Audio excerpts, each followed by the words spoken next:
Hi, my name is Sam Led, and welcome to The Fearless Now. This is for you, and you in the nosebleed seats. If you're looking for an easier way to approach anxiety, stress, and unhealthy habits from the inside out, there's no techniques and no strategies. So sit back, relax, and let me be your peace of mind Uber driver here on The Fearless Now. Welcome to episode number 6 of the Fearless Now podcast. My name is Sam Led. I am a transformation coach, and it is a pleasure to be here for all of you and you in the nosebleed seats, as we delve into this thing called the 3 principles and how it transformed my life, and I hope it transforms your life. So you get a moment of peace with yourself.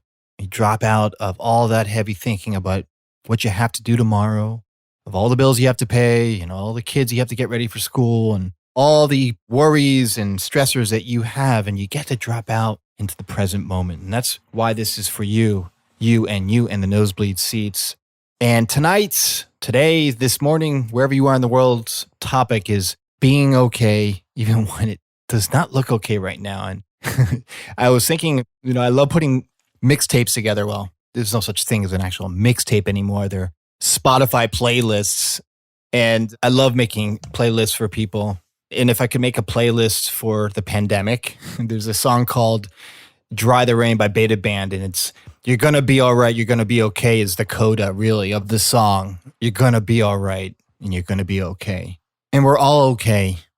We're just caught up in some really heavy thinking a lot of the time, and it's okay to be caught up in thinking.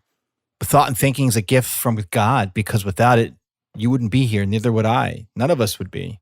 So it's a blessing and it's a curse when it's wrapped up in the machinery of worry or anxiety.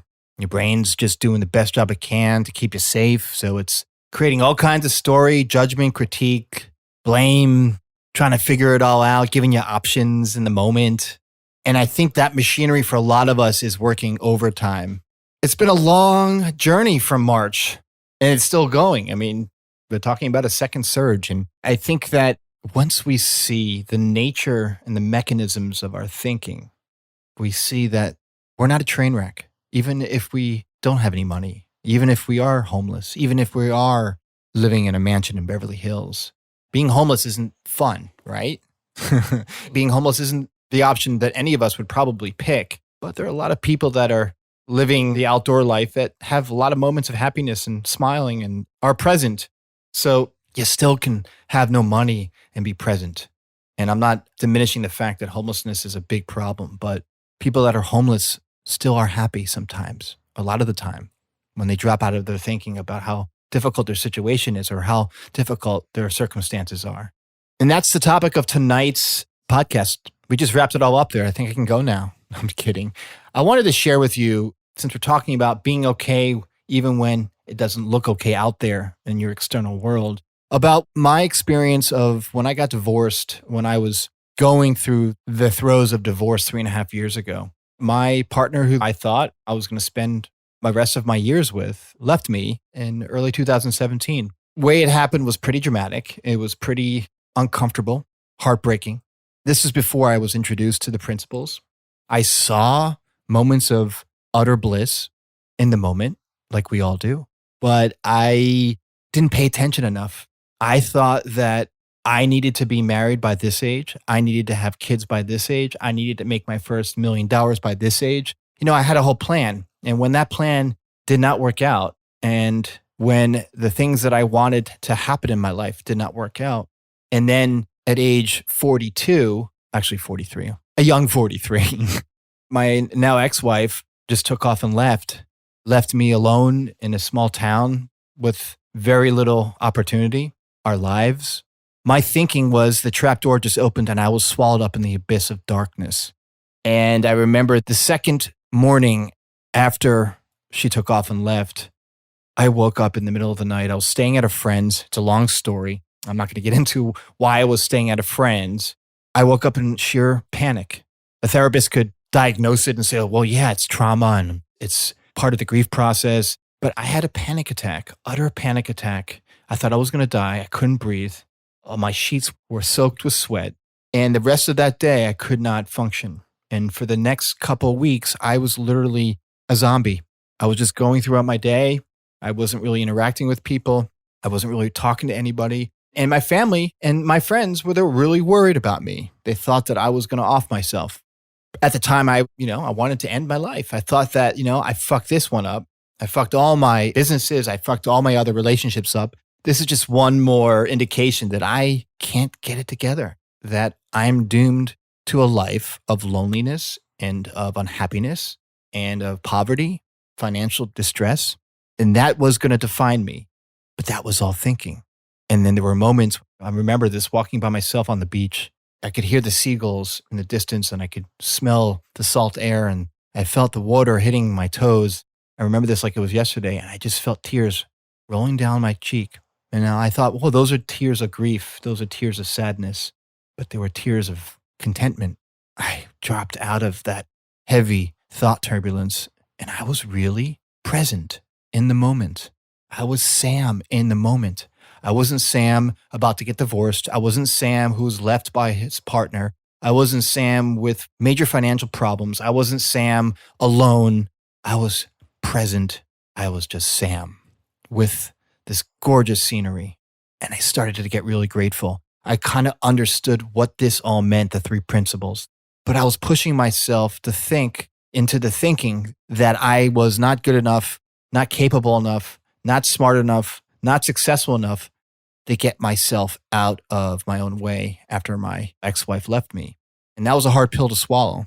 But when I got present that moment on that beach, a couple days after she took off, I realized that was just all thinking. That was just all thought. And I kind of got what that Scottish mystic Sid Banks was talking about, is to look for a feel-good feeling. And you don't even have to look for it because it's right there underneath thinking in that moment. In the weeks afterwards, I started writing. I started doing videos, coaching videos. I had a coaching practice and an acupuncture practice, light therapy practice. I started following my heart, following my inner guidance. And that's what it was telling me. Underneath the ego and my psychological innocence of my personal mind telling me that I need to do this, I need to do that. I was following everything underneath all of that forceful thinking, all that zeroed in thinking, how many problems I had in my life. And I just let go of the controls. And then I began to see what this whole understanding is all about. Now, we always have the three principles working for us. It's the gift of consciousness. It's the gift of thought. It's the gift of mind.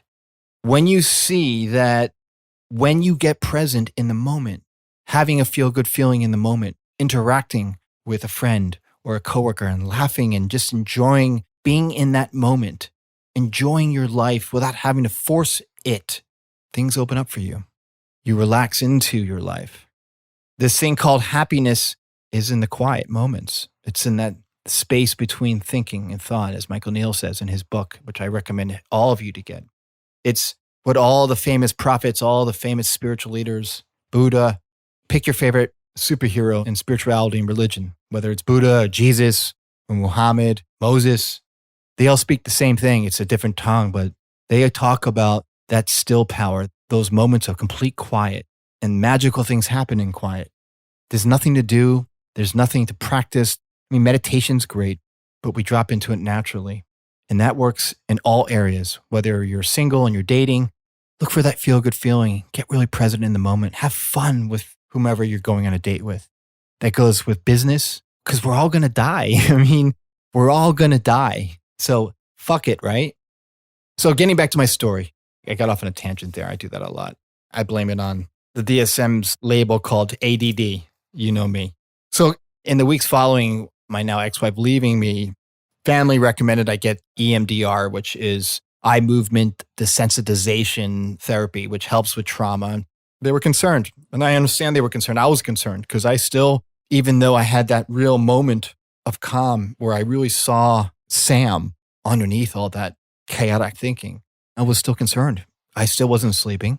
I still was extraordinarily depressed. I was still having these kind of flickers of, I wouldn't call it suicidal ideation, but really dark thinking. I really didn't have a place to live. I did find an amazing place a couple months afterward. I rented a room from a friend who was an angel and then some. I went to get EMDR. It worked. It helped for maybe a couple of days.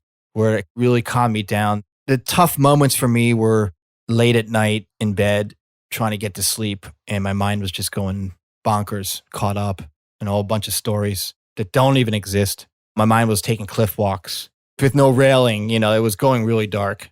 I then saw my thinking again when I got still, when I would take these long walks. I still do it now. Early in the morning, I would take these long walks, listen to a piece of music or a favorite playlist, and things would just get really quiet again. I felt like Sam. I started to smile. I started to say hello to people. I was friendly. I wasn't so caught up in my head. And I realized that you can never escape thinking and thought. But there's a tremendous inner resilience within all of us that all the mystics talk about, that all the prophets share. It's in all the good books. It's in the New Testament, the Old Testament. It's in the Quran. It's in every single text. You just have to look for it. That there's mental health within all of us. We just don't see it because we get so caught up in that machinery of that supercomputer that is making shit up as it goes along. It feels real because with thought, there's feeling. And when we're so zoomed in on the problem, it feels so overwhelming and so horrible that we don't see the forest from the trees. And that's when I knew that I'm okay and you're okay. And it's okay not to be okay or feel not okay at some moments in life. That to beat yourself up over feeling depressed for a noisy mind when in an hour or maybe half an hour or 2 hours, whatever, within no time, you drop out of thinking naturally and then you're back, even if everything outside of you is a mess. That we have this real power as a human being to see beyond the psychological innocence of thought and thinking, to see beyond that over-focused sniper mind that needs to figure things out immediately, give us option A, B, and C, open door number 1, 2, and 3. And that is really overwhelming sometimes when we're just trying to catch our breath, ground ourselves, and refocus. I hope this has been helpful. I hope that you've been able to drop into that feel-good feeling and kind of sit in the back seat as I Uber you guys around through this thing called the Fearless Now podcast. I love doing this for you guys, and I hope this has been helpful. If you like this podcast and you've been really enjoying it, please recommend this to a friend or family member or a colleague at work. Thank you so much for listening. It is such a pleasure to be here for all of you. You can subscribe, and I hope that you will subscribe to this podcast and leave a review so others that need this right now during these times, this is a free podcast, can find their way to the Fearless Now. You can also go to my website. It's www.samledconsulting.com and sign up for my free video on how to calm down early morning anxiety and negative head chatter. Thank you so much, everybody. Have a wonderful week and take care.